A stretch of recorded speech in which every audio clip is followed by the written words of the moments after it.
Hello friends and welcome back. I'm Anna Dalman. It is day number 167 and my note of encouragement for myself is a challenge, and I wrote it to myself based on yesterday when I challenged myself. First of all, the reason we look for gratification, those idols in our lives that we think we can't live without and that are necessary for us, is because of the lack of satisfaction. We don't know God as we should.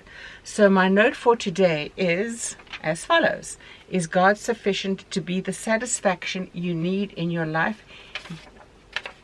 Yes or no? I don't know if you can see that. And why or why not? I wrote that because I needed to challenge myself first. Is he really as sufficient as I say he is? Or am I making excuses for myself when I am distracted by whatever those things are in life? Friends, his mercy is new every morning, and we need to cling to that. Sometimes I wake up in the mornings and I'm frustrated, and it's getting to the end of the year. It's November 1st, and I should be focusing on Thanksgiving from my heart because I love the American Thanksgiving. It is my favorite holiday. I loved it when I was in the US, and then of course thereafter it's Christmas, and just missing my friends who I called family while I was there, spending time with them, getting involved in the decorating and the festivities, hot chocolate, etc. Friends, June bugs don't belong in December. They just don't. We have them here, and I don't like hearing them in December. Now that's a petty little statement. Yes, I know. So let's get back to, is God sufficient to be the satisfaction you need in your life?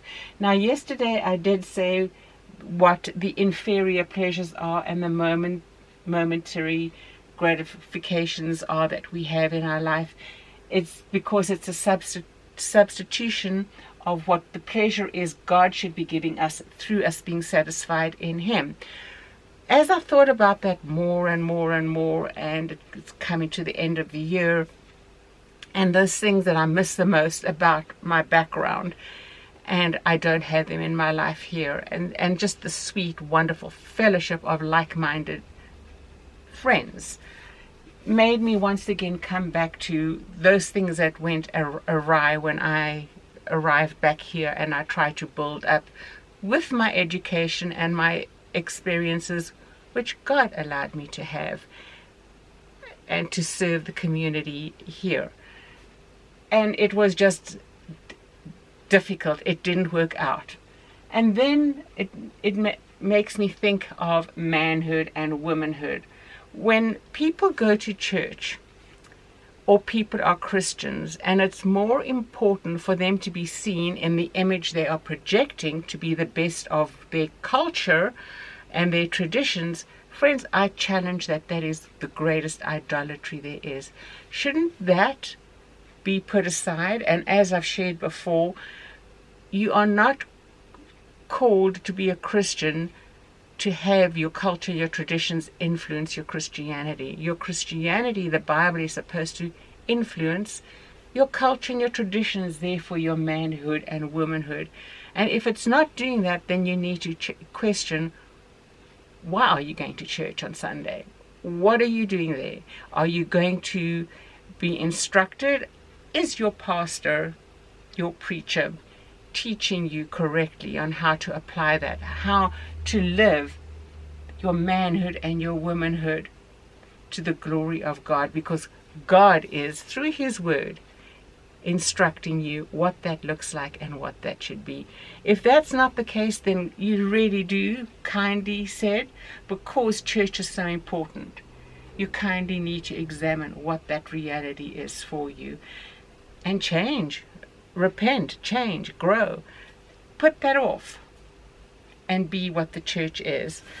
God should be sufficient and be our satisfaction to live how his word has called us to live for his glory, apart from what the culture and the tradition says we are to live. Now, that is something I always go back to because it has been one of the more difficult things in my life I've had to work through and deal with.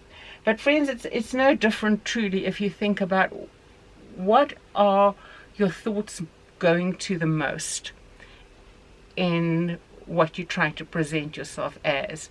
Is it because God hasn't provided the perfect residence for you, or living in the right geographical location, and because you don't have that, you are not satisfied in Him? That then is an exposing of what your idols are. Or He hasn't allowed for you to have a wonderful circle of friends, and therefore He can't be good because He didn't provide that for you. Your friends then are the idols. Furthermore, He didn't allow you to have a child or 10 children, whatever your heart's desire was or is. And because He hasn't allowed that, you're grumpy and angry at Him. That's your idol. And we have discussed that previously, and I have read what David Powlison has said. Those are in the days before, and we will do that in a review tomorrow where I will discuss that again. But friends, I just wanted to challenge you, as I'm challenging myself right here, right now. Is God sufficient to be the satisfaction you need in your life? Yes or no? Why and why not? So until tomorrow, when we do the review, I will talk to you again. Bye-bye for now.